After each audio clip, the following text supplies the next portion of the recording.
Hello everyone and welcome to my YouTube channel. आज की इस वीडियो में हम बात करेंगे रशिया एंड यूक्रेन के बारे में कि इन दोनों के बीच का जो कन्फ्लिक्ट है उसका रीजन क्या है, क्यों जो है रशिया ने जो है जंग छेड़ दी है यूक्रेन पे। तो इस चीज को समझने के लिए हम थोड़ा इनकी हिस्ट्री पे नजर दौड़ाते हैं।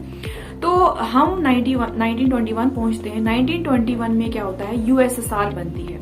यूएसएसआर का मतलब हो गया सोवियत यूनियन। सोवियत यूनियन में क्या होता है कि बहुत सारी कंट्रीज जो है इकट्ठा होके जो है यूनियन इन्होंने एक बना ली है, जिसमें रशिया एंड यूक्रेन जो था ये भी इन्वॉल्व थे।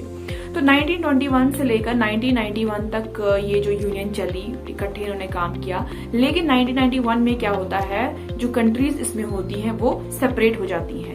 रशिया एंड यूक्रेन जो है ये भी मिली हुई थी, ये भी अलग हो गई। तो इन दोनों ने ही अपनी अपनी इंडिपेंडेंस अटेन की।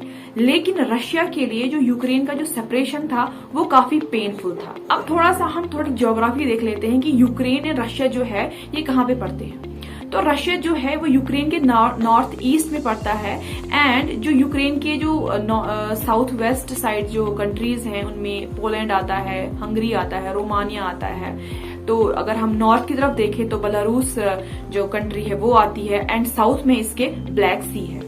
तो अब हम देखते हैं कि इन सब में जो है अमेरिका का क्या रोल है, यूएस का क्या रोल है। तो उसका रोल ये है, देखो जब वर्ल्ड वार हुई, world war first, world war second जब हुई, तो अमेरिका ने और बाकी कंट्रीज ने मिलके जो है एक नेटो चीज बनाई। नेटो का मतलब क्या हुआ, नेटो का मतलब हो गया ये एक ऑर्गेनाइजेशन है जिसके जब ये स्टार्टिंग में बनी थी तो इसके कोई 12 मेंबर्स थे।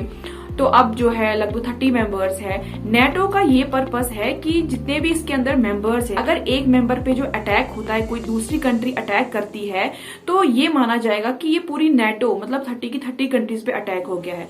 तो उस कंट्री को बचाने के लिए जो बाकी नेटो की कंट्रीज है वो आएंगी, वो उस कंट्री को प्रोटेक्ट करेंगी, उसको मिसाइल्स प्रोवाइड करेंगी, मिलिट्री एड, जितना भी डिफेंसिव सिस्टम है वो उसको प्रोवाइड करेंगी और उसको हराने में उसकी हेल्प करेगी। तो अब क्वेश्चन अराइज होता है कि कौन कौन सी नेटो कंट्रीज हैं, कौन कौन सी नहीं है। क्या यूक्रेन एक नेटो कंट्री है, क्या रशिया एक नेटो कंट्री है। तो देखो यूक्रेन जो है ये अभी तक नेटो कंट्री नहीं है, लेकिन ये अप्लाई कर रहा है कि मैं नेटो कंट्री बनूं। लेकिन इस चीज से प्रॉब्लम हो रही है रशिया को। वो क्यों हो रही है, क्योंकि देखो यूएस की एक पॉलिसी है। यूएस जो है काफी जो शातिर कंट्री में माना जाता है, सुपर पावर भी है। यूएस ने क्या काम किया है, उसने पूरे वर्ल्ड को छोड़ के उन्हीं कंट्रीज को नेटो का मेंबर बनाया है जो रशिया को सराउंड करता है। जैसे मैंने आपको पहले कंट्रीज बताई, जैसे पोलैंड, हंगरी, रोमानिया, बेलारूस हो गया। इन सबको जो है अमेरिका ने जो है मेंबरशिप दे दी है, किसी भी तरीके से मेंबरशिप दे दी है, नेटो मेंबर उनको बना दिया है।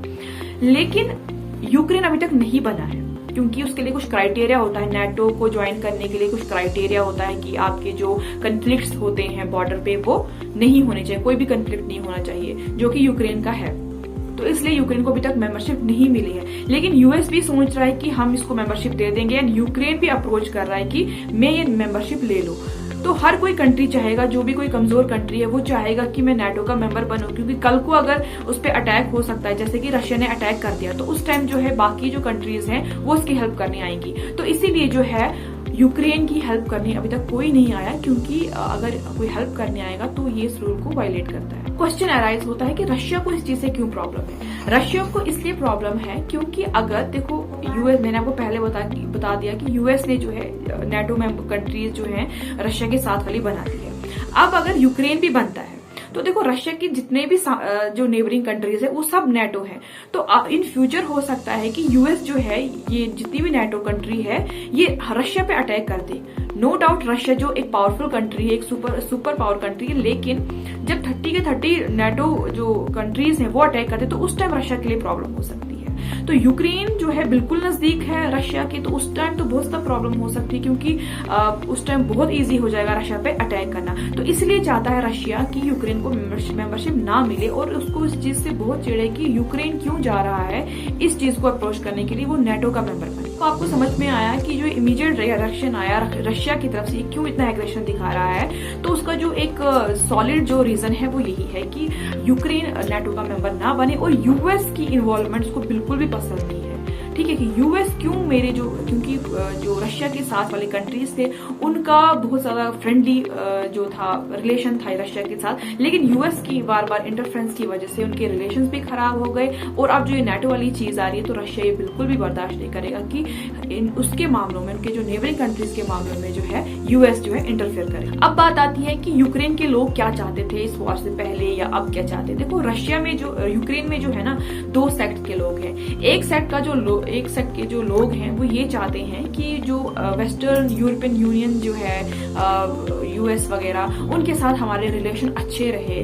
तो लेकिन जो दूसरा सेक्ट है जो प्रो रशियन है वो चाहता है कि हम रशिया के साथ हो जाए, क्योंकि वो अभी भी उनकी जो सेंटीमेंट्स है वो रशिया के साथ इमोशनली वो रशिया के साथ जुड़े हैं। उनको प्रो रशियंस कहते हैं। तो अगर देखा जाए तो 30% ऑफ पॉपुलेशन जो है, जो मैंने प्रो रशियन कही, वो रशिया ही बोलते हैं यूक्रेन में। यूक्रेन में जो 30% जो लोग हैं वो रशियंस बोलते हैं। ओके, क्योंकि जब एट टाइम ऑफ सेपरेशन जो है बॉर्डर पे कहीं ना कहीं वो एक कल्चर जो है वो मिलता जुलता है। कहीं हर किसी कंट्री में होता है कि बॉर्डर के इस पार और इस पार के जो लोग हैं उनके जो कल्चर, उनकी लैंग्वेज जो है, उनका दिखते कैसे है, वो काफी मिलता जुलता है। तो यूक्रेन के जो रशिया के साइड वाला, जो ईस्टर्न वाला पोर्शन है, वो चाहता है कि हम रशिया के साथ हो जाए, लेकिन जो वेस्टर्न वाला पोर्शन है, जो यूरोपियन यूनियन के साथ, जो बाकी कंट्रीज के साथ है, वो चाहता है कि हमारे जो रिलेशन है वो अच्छे रहे यूरोपियन यूनियन कंट्रीज के साथ। अभी तक क्या लेटेस्ट अपडेट? अब अपडेट ये है कि जो रशिया है वो लगातार जो है हमला कर रहा है यूक्रेन पे,